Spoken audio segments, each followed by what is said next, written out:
See, the linguistic difference is that they are words from different languages. Okay, but uh, they are also different in their content, content rather, sorry. Uh, let's first see the linguistic difference. If you look at the linguistic difference,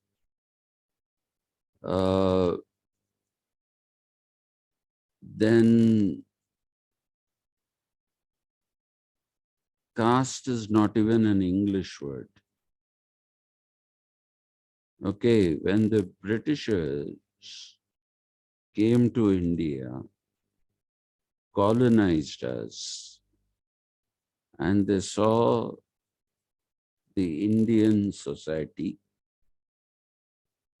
and the existence of some kind of segregation. Okay.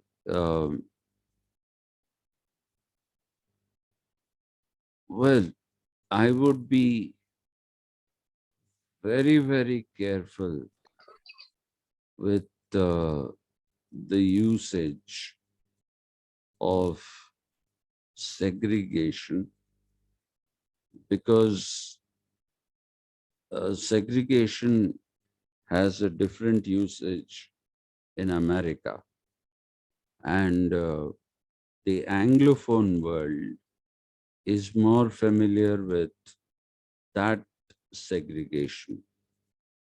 The segregation there is, I'm segregating you into different things, and you need some variable to carry out the segregation. So one thing that you can do, one way of segregating people could be by saying, you are,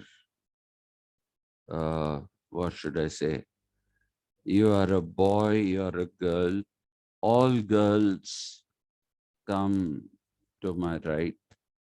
All boys come to my left. Now that's also one kind of segregation. Okay. And if it is a classroom and I say all girls sit on the right and all boys sit on the left, that is one segregation. But it is not a serious segregation. It's a pretty non-serious segregation. And I'm told it is done in many schools, which are co-educational. Though I personally, I personally wouldn't subscribe to that kind of segregation. So that is one segregation. All girls sit on the right, all boys sit on the left. So the first is the linguistic segregation. The second that we are looking at here is gender-based segregation. Okay, in this, unless you introduce a hierarchy, they don't become jatis. Unless you introduce a hierarchy, which is what the Americans did, because the Americans are white supremacists, most of them. and especially in the 18th and 19th centuries, it was all white supremacists. And even today, though they are politically correct, they go uh, out of their way to sound politically correct, their practices are still segregatory. Like, for example, if you talk about Indians in America, no white American invites an Indian to his house. You might work in the same space, office space. You may be sitting in the next cubicle to each other, but you, or you could be sitting in, if it is a cubicle meant for two people, one Indian and one white American could be sitting there, but they won't invite you to dinner. They won't say, come home. It's my girl's birthday, or it's my boy's birthday. So come home and partake in dinner with us. They won't do that. Okay. Not just with Indians. They won't do that with the Chinese. They won't do that with all the other immigrant populations. So please remember, what we see now in America is only an immigrant population. The original population, God knows what has happened to them. They have been pushed away into native reservations. Very little information is available about them. How badly are they doing or how well are they doing? We don't have information about that. So within the immigrant population, the whites, sorry, will never invite, leave alone the blacks. The blacks, they treated them as their slaves. So obviously, those whom they once treated as their slaves, they won't invite them to their houses. They won't invite Filipinos because Filipinos, along with the blacks, do the menial jobs in America. Sorry. Sorry again. Can I just have a drink of water?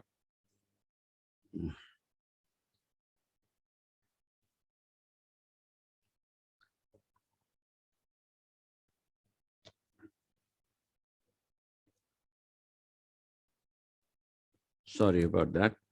So that kind of segregation is racial. Okay. It's a racial segregation because you are, despite the fact that anthropology, sociology, all these subjects have basically now said that there is only one human species and that this one human species is Homo sapiens. Despite that, you'll see Americans using an old system of classification.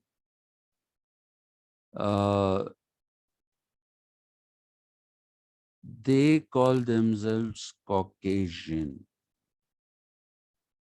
Okay, they call themselves Caucasian. Their origins, they say, are Caucasians. And they say the blacks are Negroids. Okay, they categorize them as Negroid, and they basically classify people from Asia. By that I mean Southeast Asia, East Asia, which means, we are talking about Indonesia, we are talking about Malaysia, Singapore, and China, and Japan. All these people, they classify them as Mongoloid. Not only these, some of the people in who came from the Polynesian region and settled in Hawaii. I don't know if you've seen Hawaiian people. They look Mongoloid, and they are very, very big. They are fat. They are incredibly tall. Each of them weighs about, 250, somewhere anywhere between 200 to 300 kilograms. And that's not because they overeat. It's just their genetic structure. It's their genetic structure. These people are very, very big, very big. If you go to Hawaii, you'll find a whole load of them there. So all these they call Mongoloid.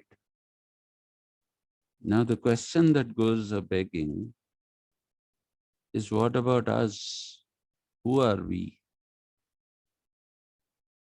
Hmm? Indians, Pakistanis, Central Asians. Central Asians they may accept as Caucasoid, but Indians, how are they going to treat them? They don't have a classification for that. Because let me illustrate this to you through an example.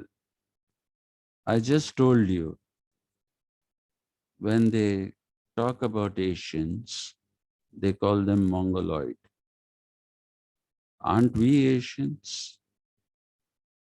Now, if you go to America and say, I'm an Asian, then you are basically making a claim that you're a Southeast Asian, or you're a Filipino, or you are a Polynesian. That is the claim. When they talk about, when the American whites talk about Asians, they talk about these people. Funnily, in Britain,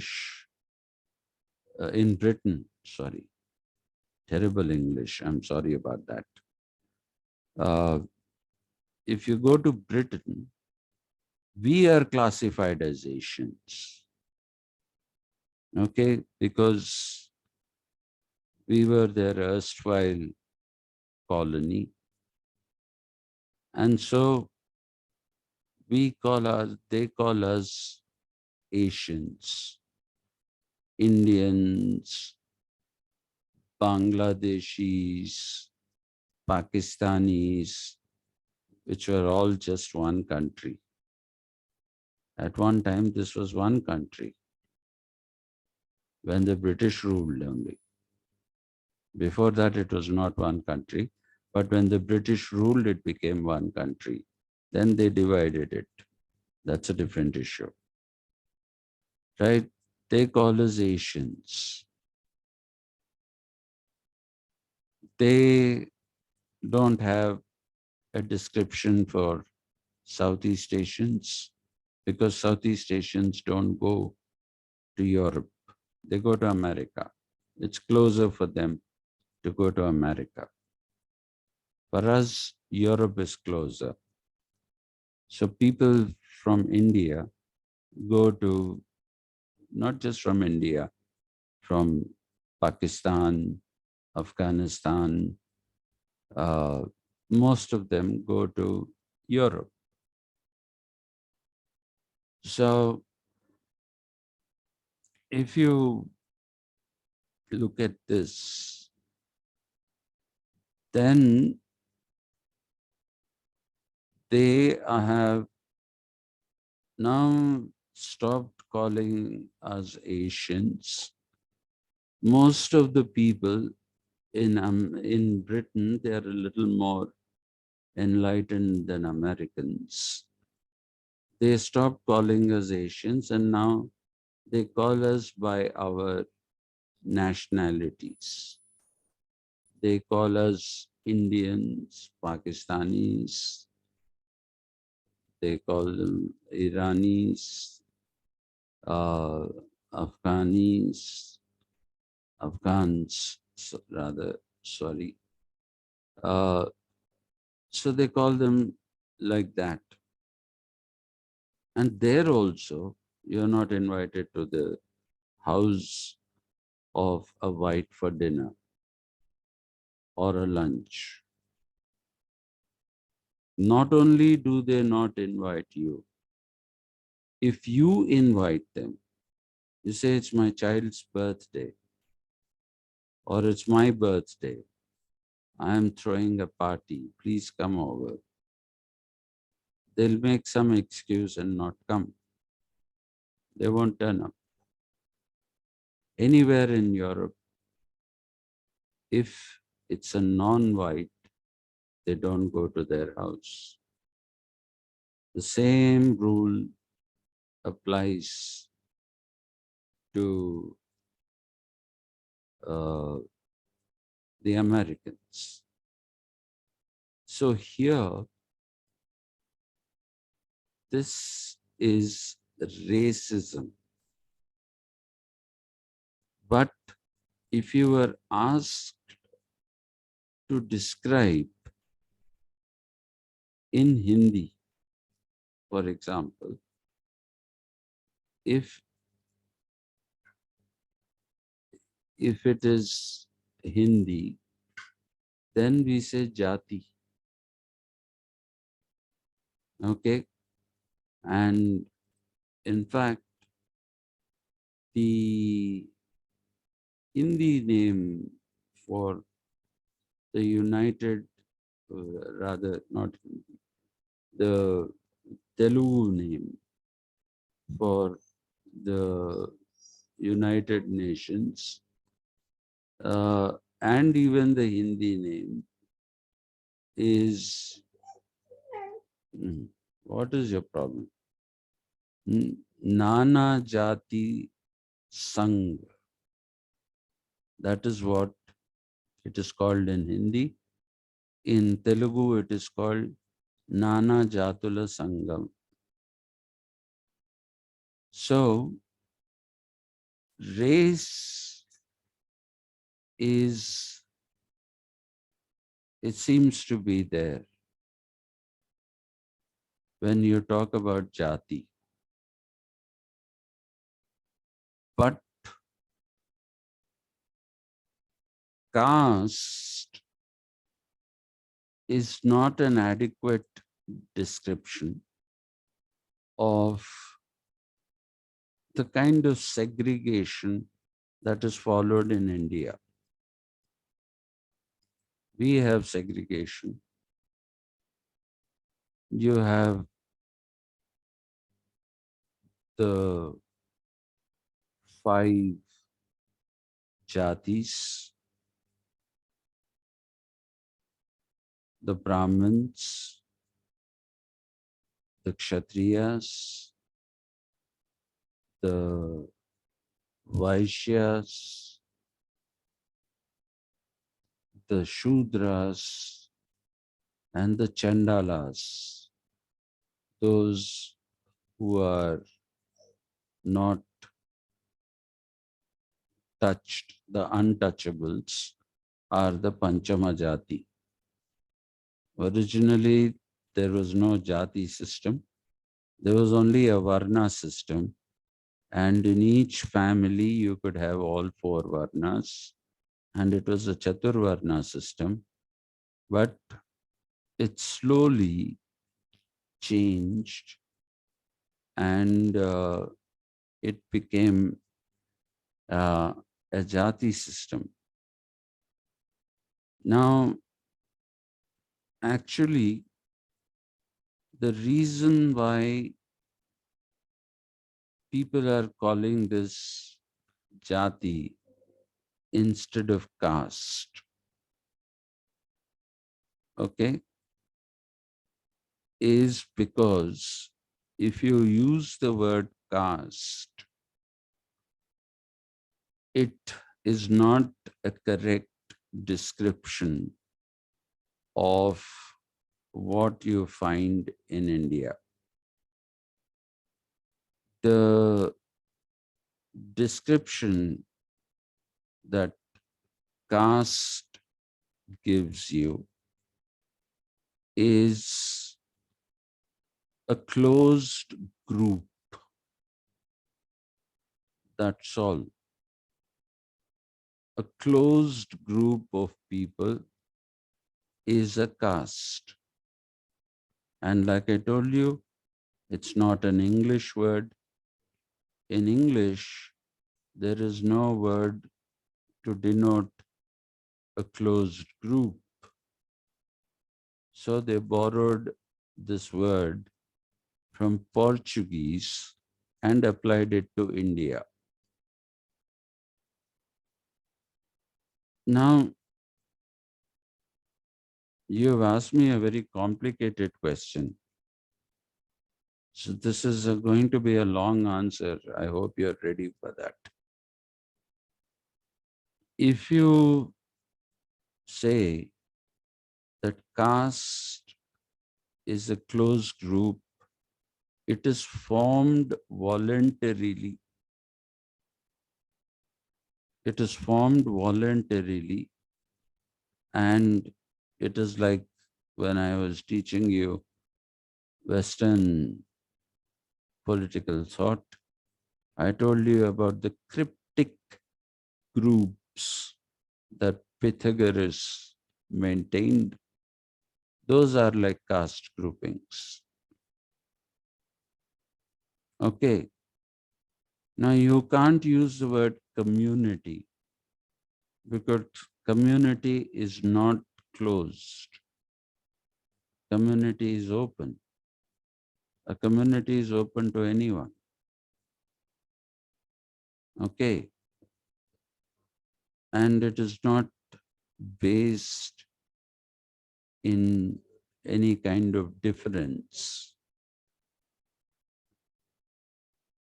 Now, when you look at the caste system, you are not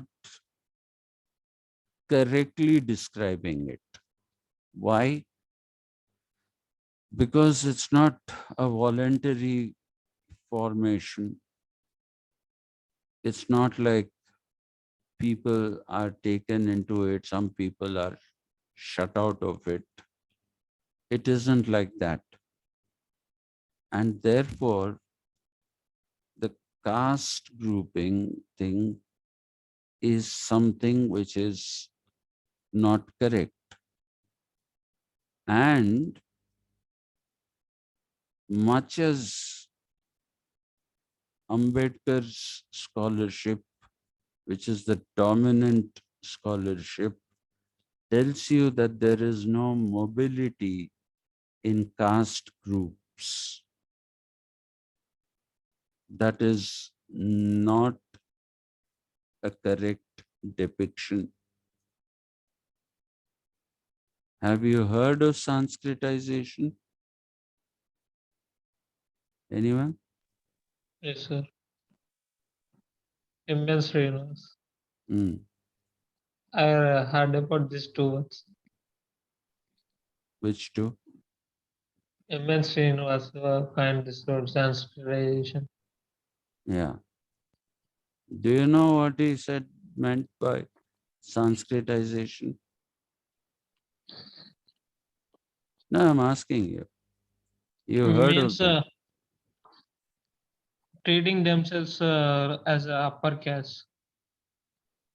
No, it is a caste group mobility within the caste hierarchies. Okay, now there is at one level, MN Srinivas is fine, but at another level, MN Srinivas's description is inadequate. He has said that individuals cannot move up in caste. So if I am a Chandala, then I have no way of climbing up the caste ladder as an individual. But if you look at the history of this country, you will see that there are a number of groupings, social groupings, which will be called jati. I'll come to that in a minute. Should we be calling them jati at all? Okay, I'll come to that in a minute. So these people who belong to one particular jati, okay, they can move up the social hierarchy. They can move up from being Shudras. Chandalas cannot move up. Shudras have moved up. Okay. Now, if you look at MN Srinivas, MN, hey, don't bark, don't bark. Shoo, shoo, don't do it. If you look at, stop it, Vaishnavi, stop it. If you look at the, oh my God, Vaishnavi, stop it.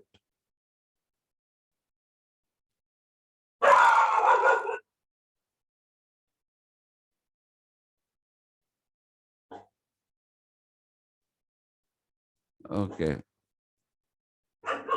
we have a serious problem now. Now, if you look at this upward movement. M.N. Srinivas describes a caste grouping in the caste grouping in the what should I say, in the Coorg region, which moved up and became an upper caste. Now you don't have to go as far as Coorg. You can see here itself, the Reddys were originally Shudras. There are apparently 26 kinds of Reddys. 26 kinds of Reddys,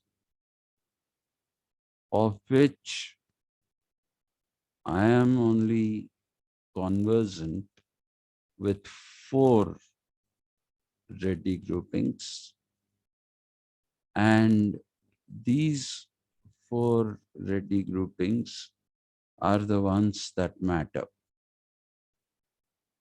So what are these 4 Reddy groupings? Within these groupings, among the Reddys, again, there's a hierarchy. Please don't believe that all Reddys are equal.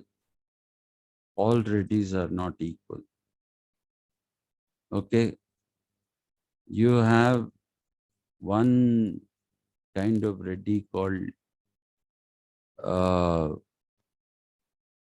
Motati Reddy. Okay? They are called Motati Reddys because in their house there's a mota bavi or a well that is used for irrigation. If they have it in their gadi, as it is called, gadi as it is called, then you are looking at these people being Motati Reddys. The next kind of Reddys, Sir, Motati or Motadi? it is Motati, not Motadi. Motati, because all of them are Gudati, Pakanati, like that. Okay, so it's not Motadi, it is Motati. But if I'm wrong, correct me.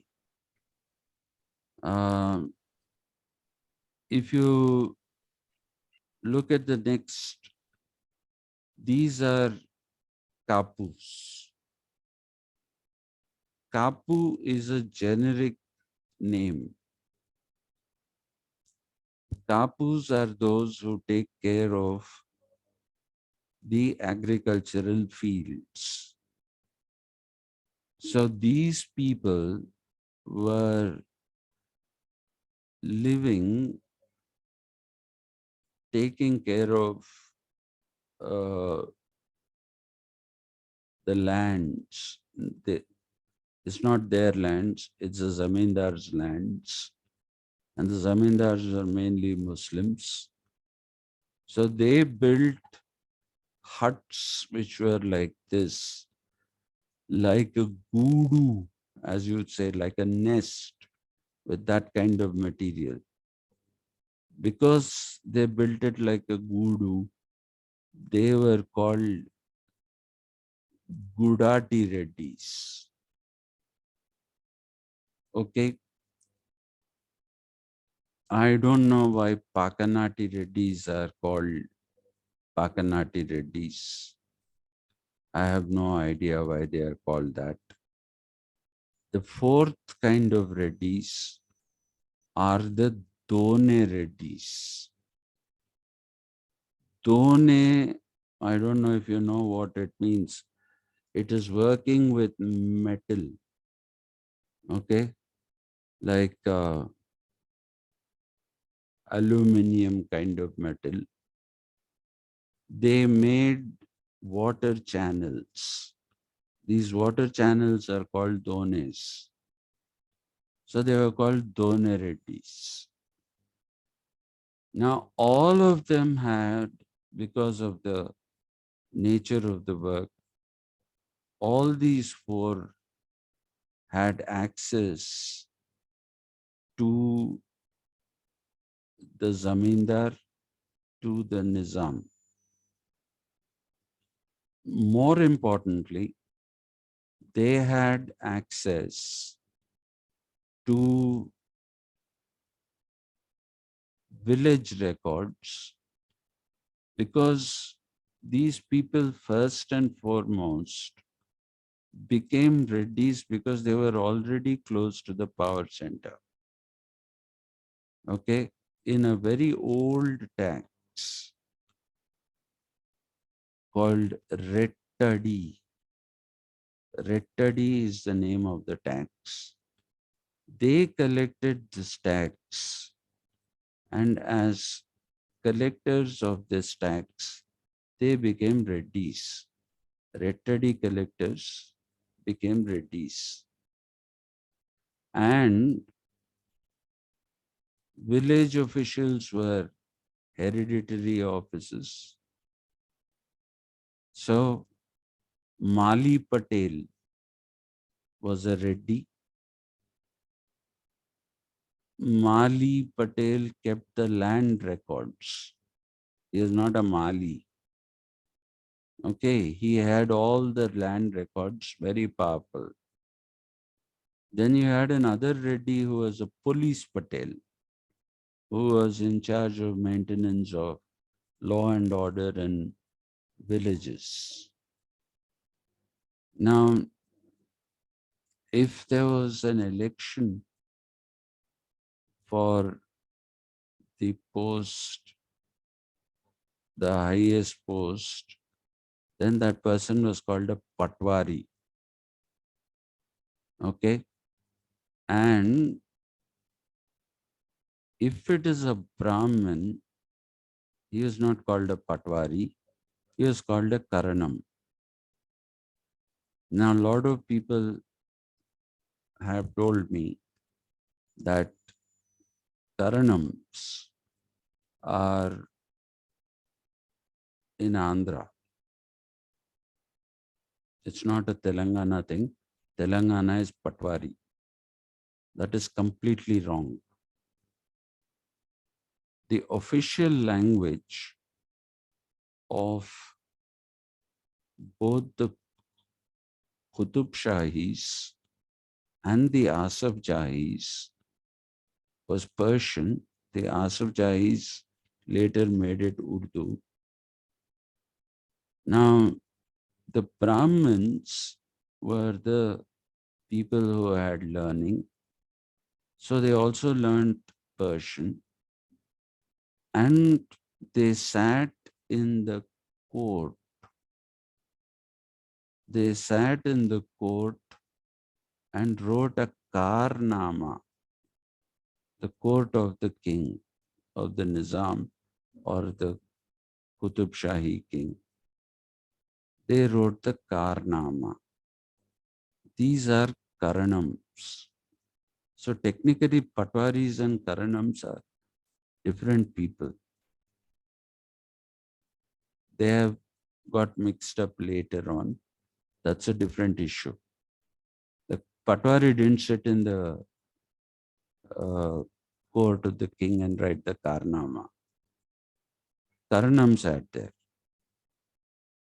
Okay, now how did that confusion between the two happen? I have no idea. But because of their proximity to power,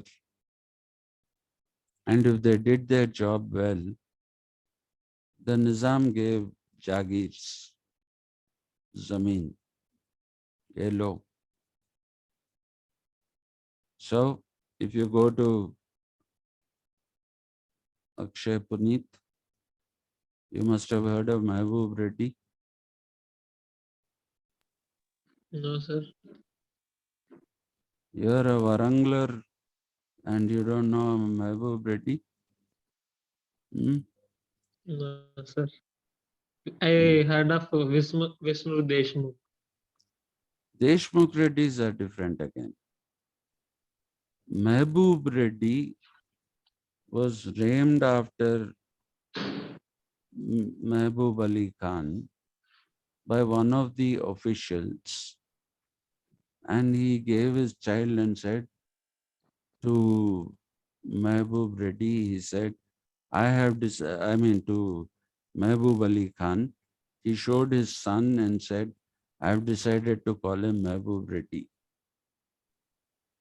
The Nizam was so pleased that he gave some thousands of acres to Mehboob Reddy.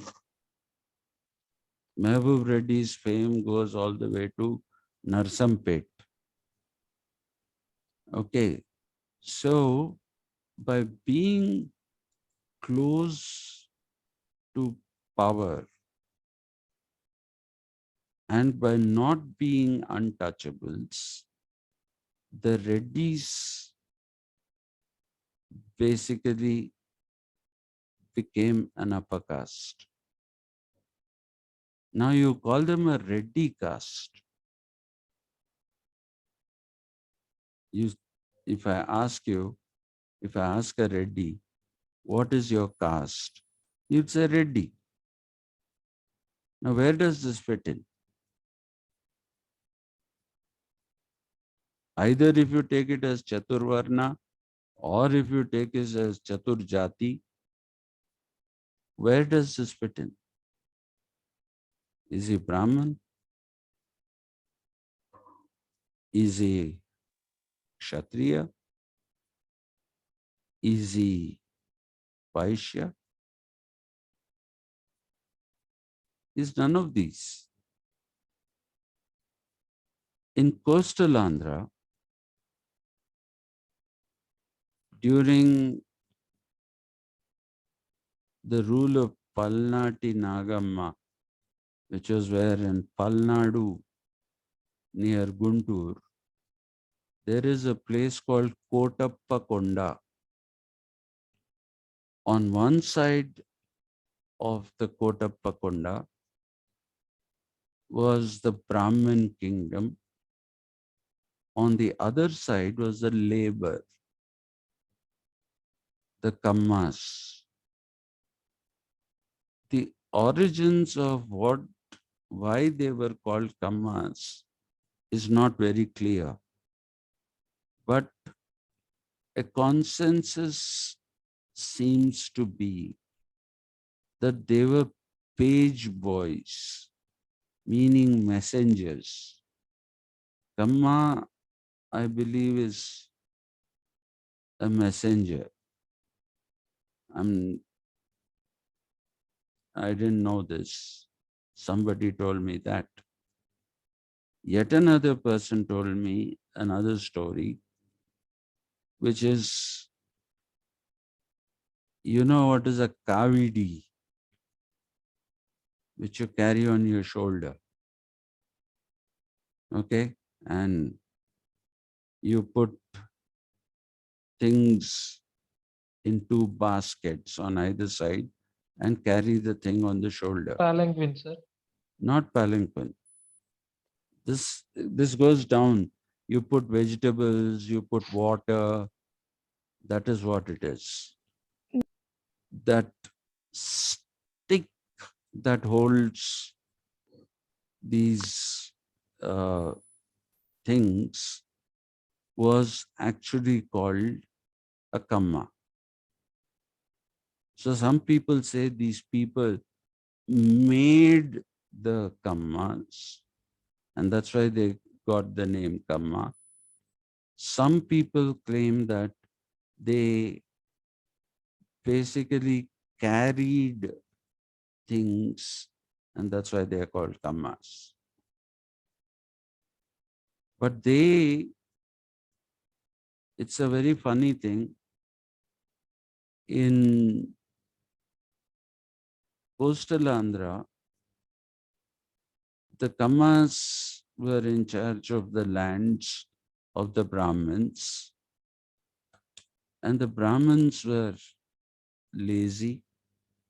They didn't take care of their lands, and the Kammas started slowly taking away produce from them and finally bought the lands of the Brahmins.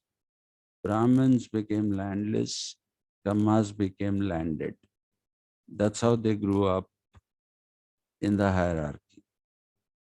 Now they don't like the word Kamma. Even in Kammas, you have Petakammas. So now they have started calling themselves Chaudhries. But if you are a Chaudhry, then you have to collect a Chauta tax. You have to collect a Chauta tax. Where was the Chauta tax in coastal Andhra? Sir, is it 1/4? Hmm? Chauta means 1/4. Chauta is the name of a tax, probably 1/4. Yeah, all the Chaudhries, it is a tax levied by the Mughals. Okay, it was a part of the Mughal system, Mughal revenue system. There was Chauta tax collected anywhere here. But they today call themselves Chaudhries. So, where do these Chaudhries fit in? Similarly, if you go up north, where do these Chaudhries fit in? Most of them are Jats. Where do they fit in? But they moved up the ladder. So, as a grouping, you can move up. So, which means, is it a jati? People have been saying because it's closed, it's a jati. Okay, because I am a Brahmin. Yeah. Jati goes very, very close to race. That's why I gave you that example. Nana Jati Sangh, United Nations. No, sir, International League of United Organization. Nations is Aikyarajya Samiti. That's League of Aikyarajya Nations is Namagata Samiti. yeah, Aikyarajya Samiti, right. So, you see, Jati denotes race. Are we looking at this? And some years ago, there was this thing about racialism in, what do we say, in Canada, sorry, in South Africa, where people made a demand that caste should be treated as a jati because of the Hindi translation or even Telugu translation. Telugu is actually kulam, not jati. It is Hindi translation. And it was refused. They said, no, you're not a different race. You're all in the same race. So how do you describe these people? How do you describe these people? I'll stop here today. You have raised a very important question. Akshay Sir, Pullu. Jati contains only 4 varnas, but caste has many castes. But they are all mobile. No, but They can move up and down. Hmm? You're what is right. the primary difference between Jati, caste, and Varna? A Varna in Varna we see caste, that caste is only a closed group. That's all. If you want, you can open it and let somebody else and close it again. That's why you cannot use the word caste. If I burn as a Brahmin, I will die as a Brahmin, sir. It is closed group. It is a closed group? No. It is a closed, what should I say? There are Brahmins up north and down south. So how is it one group? And among Brahmins, if you go up north, you have Saraswat Brahmins, Kanyakubja Brahmins, Smarta Brahmins. You come down, none of those Brahmins are there. What do you have down south as Brahmins? You have Madhva Brahmins. Okay. You have Smartas here also. Then you have Dravidas. Vishwa Brahmins. Vishwa Brahmins are not Brahmins. They are Vishwakarmas. They claim that they are also Brahmins. They are artisans. They are artisans and they follow everything that the Brahmins do. They follow everything that the Brahmins do. So while talking about a cosmology, I wanted to talk about it. I'll stop here today because I have a BA class coming up. I'll continue this discussion tomorrow. I want to make a point about this. Okay? Thank you, sir. Yeah. We'll continue with this because it's an important question in terms of classification. How do we classify? How do we classify? We'll try to find out with. Okay, Okay, sir. then. Bye, sir. Thank you, sir. Okay, thank you. Thank you, sir. Thank you.